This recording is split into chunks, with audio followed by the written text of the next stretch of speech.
Batunya tolong di kamera. Kang Adi jatuh. Kita bukan beli dari toko online seperti ada yang apa sih namanya ya, yang disimpan dulu kemudian narik di toko online.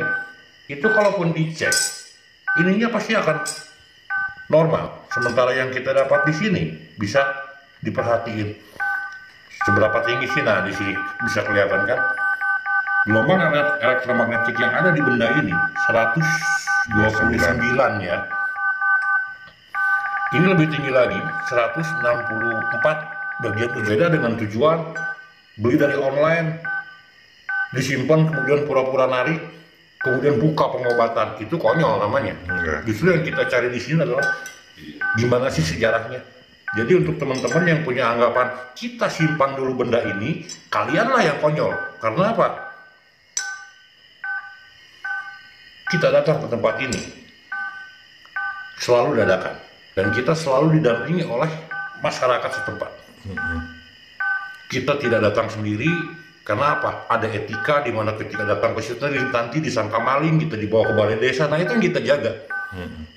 Seperti itu kan? Iya. Nah, jadi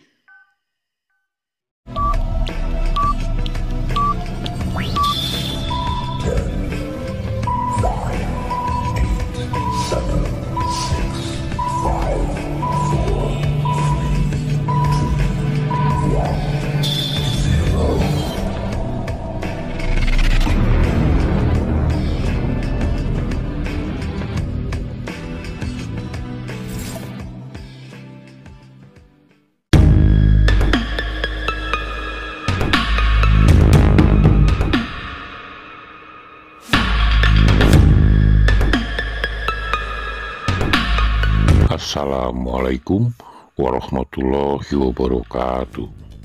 Sampurasun. Derasnya hujan memecahkan keheningan malam. Lebatnya hujan tidak menyurutkan niat kami menuju ke tempat yang akan kami tuju. Hujan yang turun ini bukan untuk menghentikan perjalanan kami, tetapi mengajar bagaimana untuk melaluinya di setiap perjalanan kami. Banyak pelajaran yang kami petik dalam perjalanan kali ini. Dari hujan, kami belajar bagaimana berkali-kali jatuh tanpa sedikit pun mengeluh pada takdir. Tujuan kami adalah sebuah bukit, di mana di bawah bukit tersebut terdapat sebuah perkampungan yang dihuni tidak lebih dari 7 rumah. Dari ujung jalan aspal, kita harus bersusah payah melewati jalan tanah merah yang ketika hujan teramat sangat licin untuk bisa sampai di kampung tersebut. Sesampainya di desa, kami pun bertemu dengan sesepuh desa, yaitu Bapak Mamat, dan meminta beliau untuk menemani kami ke atas sebagai penunjuk jalan.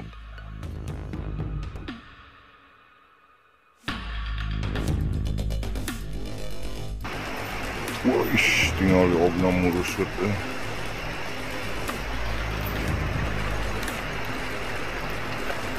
Sebelah kiri jurang ya? Iya, jurang di sebelah.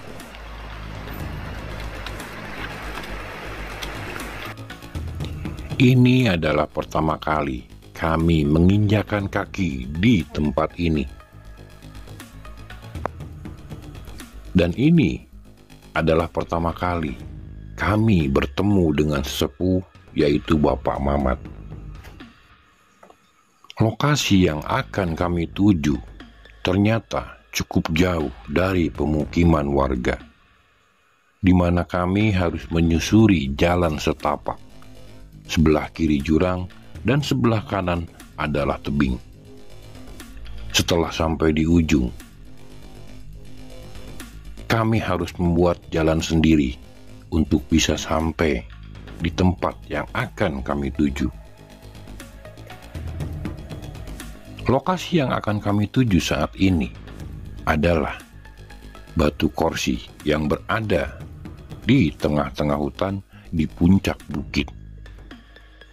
Dahulu, di tempat tersebut pernah ada peradaban. Di sana merupakan sebuah kampung besar. Seperti yang pernah kami kemukakan, yang berhak menulis sejarah adalah mereka pemenang perang. Sejarah itu fleksibel, dan sejarah itu dinamis, dan juga sejarah itu berkembang. Pada masa penjajahan Belanda, di mana dari kerajaan dirubah pemimpin kabupaten menjadi bupati, pusat kota dipindah turun ke bawah. Pada zaman dahulu, Belanda sengaja merubah tempat-tempat yang penting, tempat-tempat yang dianggap sakral oleh masyarakat Indonesia yang mengandung ilmu pengetahuan ataupun sejarah, ditutupi. Ada yang menjadi hutan, yang menjadi milik perhutani, di mana ada siapapun yang mengambil atau mengotak-atik lokasi tersebut akan terkena hukum pidana. Dan ada pula tempat yang dirubah menjadi situs, sehingga masyarakat awam tidak bisa dengan mudah mengotak-atik. Itu kenapa pada saat ini banyak sekali sejarah-sejarah yang hanya merupakan sebuah dongeng, di mana kebenarannya hanya 30%, bahkan kurang dari 30%. Di bawah lokasi ini terdapat sebuah muara, di mana pada masa Neolitikum, tempat-tempat seperti ini merupakan tempat yang dianggap strategis. Sebagai contoh, ada Karangkamulian di Ciamis, berada di dekat muara. Ada juga Gunung Susuru, di sana pernah terdapat kerajaan Prabu di Muntur, itu pun sama dekat muara. Banyak sekali mitos yang beredar tentang lokasi ini, sehingga masyarakat pun takut untuk datang.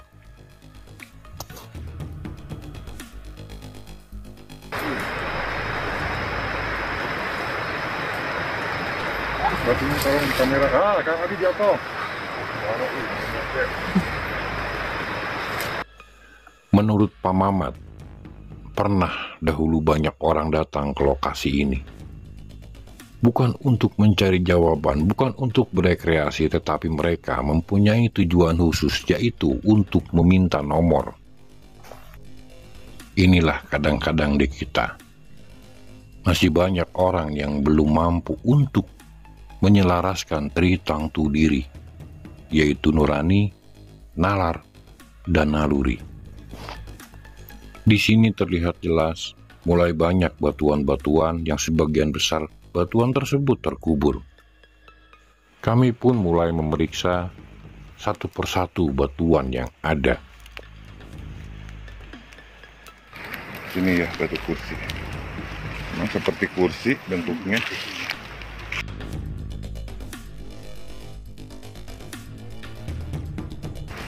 Seperti kursi, dan ini meja. Meja.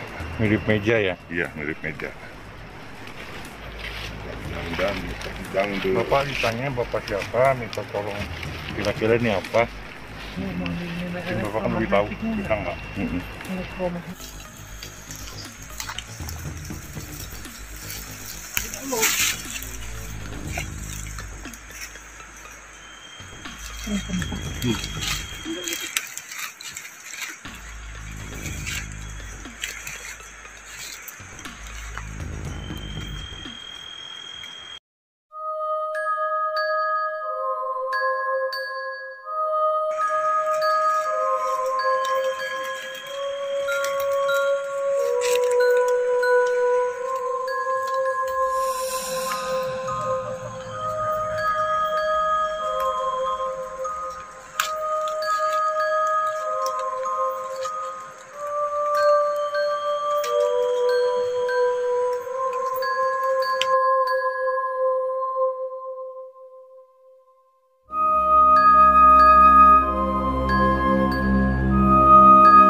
Mata panah ya. Mata panah dia.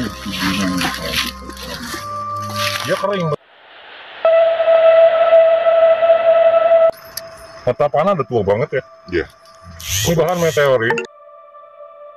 Makanya harus disambungin ke Bambu ya. Kayu. meskipun cuma segede gini, bobotnya lumayan ini. Ini harus dibersihin.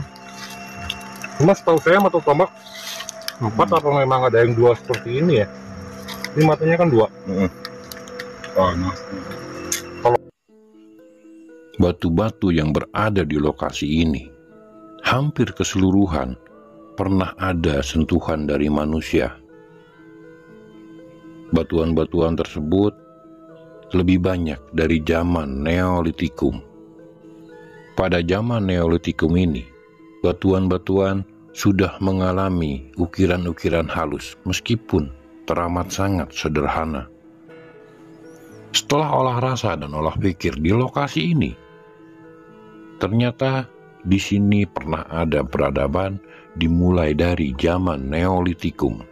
Peradaban terus berlanjut ke zaman logam, di mana zaman logam pun dibagi menjadi 3, yaitu zaman tembaga, perunggu, dan terakhir adalah zaman besi. Ini merupakan sebuah masukan untuk mereka yang menangani situs dan kepurbakalaan. Karena menurut Bapak Mamat, cerita dari orang tua mereka pernah ada Jepang ke tempat ini, di mana Jepang tersebut datang ke lokasi ini dengan tujuan tertentu. Tujuan sama seperti mereka datang ke Gunung Sadu, mereka datang ke Gunung Padang, Majenang, Wanareja. Mereka mengejar sesuatu yang berada di bukit ini.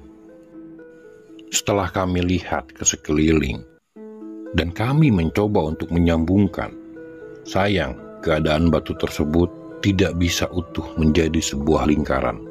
Kami menemukan pecahan-pecahan batu yang tadinya berupa sebuah lingkaran di mana di dalamnya terdapat satu ruang kosong, dan batu bundar tersebut ditumpangkan di atas batu kotak. Entah berapa banyak yang Jepang dapat di lokasi ini. Kami hanya menemukan satu bundaran, itu pun ketika kami sambung-sambung hanya menjadi setengah lingkaran. Setengahnya kami sudah tidak bisa menemukannya lagi. Jepang mengejar Dorpal.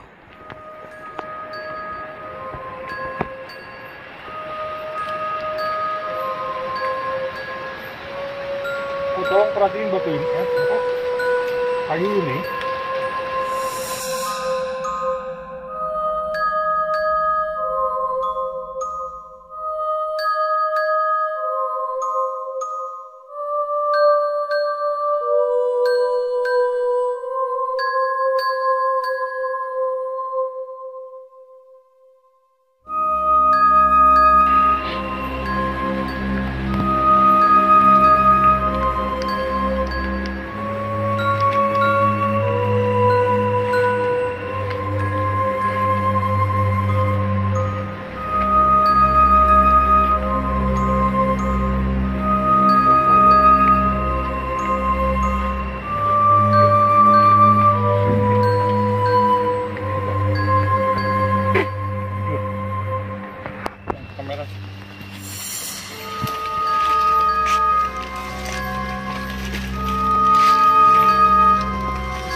Aduh, tuh.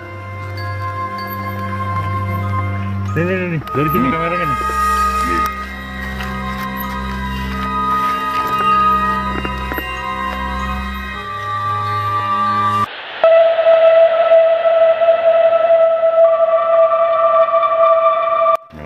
Nah, ini bekas. Beda kesananya. Goloknya ini ya. Mungkin ini dulunya golok ya, karena seiring waktu habis. Bahan meteorit keras banget meskipun kayak gini tuh. Kalau besi biasa udah tuh. Karena di sininya gede. Ada kemungkinan dia lebih gede lagi ya. Setelah kami selesai mengelilingi lokasi tersebut, melihat batu satu persatu yang muncul di permukaan, sementara kami tidak bisa melihat batuan yang terkubur di lokasi ini. Dan waktu sudah hampir menjelang subuh, tim pun memutuskan untuk kembali pulang. Di perjalanan pulang, persis di atas jembatan, tanpa sengaja senter Kang Adi menyorot sesuatu yang di mata kami itu janggal. Makhluk tersebut teramat sangat janggal. Akhirnya, untuk menghilangkan penasaran kami, tim pun turun. Inilah pertama kali kami menginjakan kaki di sungai ini. Inilah pertama kali kami turun ke sungai ini ditemani oleh Bapak Mamat. Ternyata, menurut Bapak Mamat, banyak sekali mitos yang beredar tentang sungai ini. Di tempat tim berdiri, menurut Bapak Mamat sering terjadi kejadian-kejadian aneh. Tetapi di mata kami, jauh sebelum asteroid jatuh ke bumi ini, disinilah salah satu tempat di mana binatang-binatang besar pernah hidup. Karena hanya satu yang coba kami lihat, ada bagian-bagian utuh di sana yang sudah menjadi batu.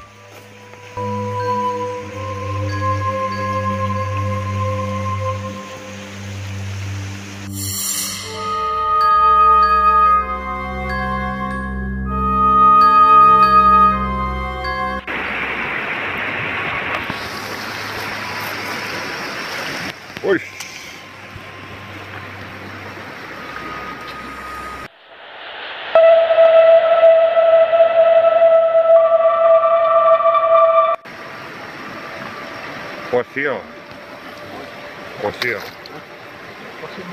Fosil itu, fosil purba. Ini gigi bagian Rahang. mau kerahang ya. Berarti depannya lebih gede-gede, lebih panjang-panjang. Ini bagian depan seperti gigi, bukan rahang, gigi depan nih. Berarti yang sebelah sini untuk ngerobek dia lebih gede-gede. Udah jadi batu ya? Ini udah batu. Udah jadi batu. Mungkin ribuan tahun, ratusan. Ini berabad-abad. Berabad-abad. Ini di masa dinosaurus punah. Yang punya kolam waktu itu ngebuang ini batu tinggi kok beli. Berasa? Ya. Fosil. Jadi batu. Terus jadi batu. Ini udah batu. Dulu tulang, seiring waktu pengapuran akhirnya jadi batu. Mungkin ada yang lain-lainnya di sini, ke depan kita coba cari lagi. Ini sekilas tadinya sangkaan saya buaya, ternyata bukan. Ini salah satu jenis dinosaurus. Nanti kita coba baca rekaman alamnya apa. Ngebul. Ya kebul.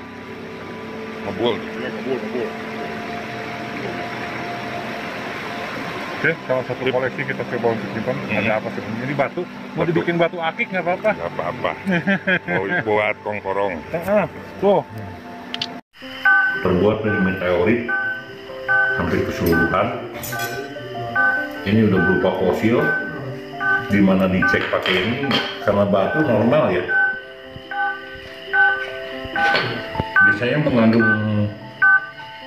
sedikit gelombang elektromagnetik atau anomali magnetik justru nih meteorit ini. Dia maksimal ada di 117. Dia 60 lebih. Kecil ini kalau memang ininya kecil. Paling tinggi di sini. Jadi kita nggak tahu sebenarnya apa mata tombak atau apa. Karena kita juga baru lihat sekarang ya. Jadi salah kalau yang berpikiran di mana kita simpan dulu benda ini, karena kita baru megang pertama kali benda ini, ya pas kita dapat. Kita juga agak sedikit bingung ini apa. Ya. Kita bukan orang yang ngumpulin pusaka, karena salah kalau orang punya persepsi ini adalah pusaka. Ini adalah benda-benda yang dipergunakan oleh leluhur kita zaman dahulu. Mungkin ini mata panah atau mungkin mata tombak, kita nggak tahu. Kalau pagar nggak mungkin, zaman dulu ada pagar, satu, keduanya karena bahannya pun meteorit. Ini kita nggak tahu, ini mungkin semacam golok atau apa, atau mungkin ujung tombak pada zaman dahulu, tadinya gede, seiring waktu kemakan. Kita bukan beli dari toko online seperti ada yang apa sih namanya ya, yang disimpan dulu kemudian narik di toko online. Itu kalaupun dicek, ininya pasti akan normal. Sementara yang kita dapat di sini bisa diperhatiin seberapa tinggi sih. Nah, di sini bisa kelihatan kan gelombang elektromagnetik yang ada di benda ini 129 ya. Ini lebih tinggi lagi, 164 bagian ujung. Kenapa kita simpan benda-benda ini? Dalam artian untuk lebih mengenal leluhur, untuk edukasi kita semua, untuk apa sih ini? Terbuat dari apa? Itu kenapa kita nggak urus seperti orang-orang kebanyakan. Karena justru kita mengadakan konten ini untuk mematahkan mitos dan mistik. Supaya tidak terikat mitos dan mistik. Kita hanya coba mendoakan, mengambil apa sih sebenarnya ini. Pada zaman dahulu itu di sini tuh ada kehidupan apa sih?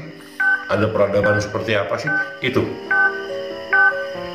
berbeda dengan tujuan beli dari online, disimpan kemudian pura-pura narik, kemudian buka pengobatan. Itu konyol namanya. Justru yang kita cari di sini adalah gimana sih sejarahnya. Jadi untuk teman-teman yang punya anggapan kita simpan dulu benda ini, kalianlah yang konyol. Karena apa? Kita datang ke tempat ini selalu dadakan, dan kita selalu didampingi oleh masyarakat setempat. Kita tidak datang sendiri. Karena apa? Ada etika di mana ketika datang ke situ nanti disangka maling, kita dibawa ke balai desa. Nah, itu yang kita jaga. Seperti itu kan? Nah, jadi inilah, kalau kita beli dari toko online, kita nggak akan beli sekelompok ini. Kita akan beli golok asli. Asli, mulus. Dan bahannya pun biasanya kebanyakan dari satu per mobil, kedua rel kereta. Nah, ini sementara kami akan simpan untuk pembelajaran kita dan untuk edukasi teman-teman kita juga. Kita sama-sama belajar di sini. Bukan untuk dijadiin pusaka, dirawat di rumah, atau diperjualbelikan, tidak. Sementara kita kumpulkan untuk bekal perjalanan kita sambung-sambungin dari abad sekian apa aja sih senjatanya, apakah bahannya sama atau gimana. Nah, seperti itu. Ini bahan semua meteorit, dan yang kita coba kumpulkan kemarin pun dari kemarin meteorit, termasuk 2 keris yang kita dapat itu kan mengandung radiasi yang cukup tinggi ya ternyata. Nah itu. Oke, mungkin segitu aja. Terima kasih telah mengikuti channel kami. Ikuti terus perjalanan kami yang tidak kalah menarik. Semoga semuanya diberikan kesehatan, kesuksesan, dan keberkahan. Assalamualaikum warahmatullahi wabarakatuh.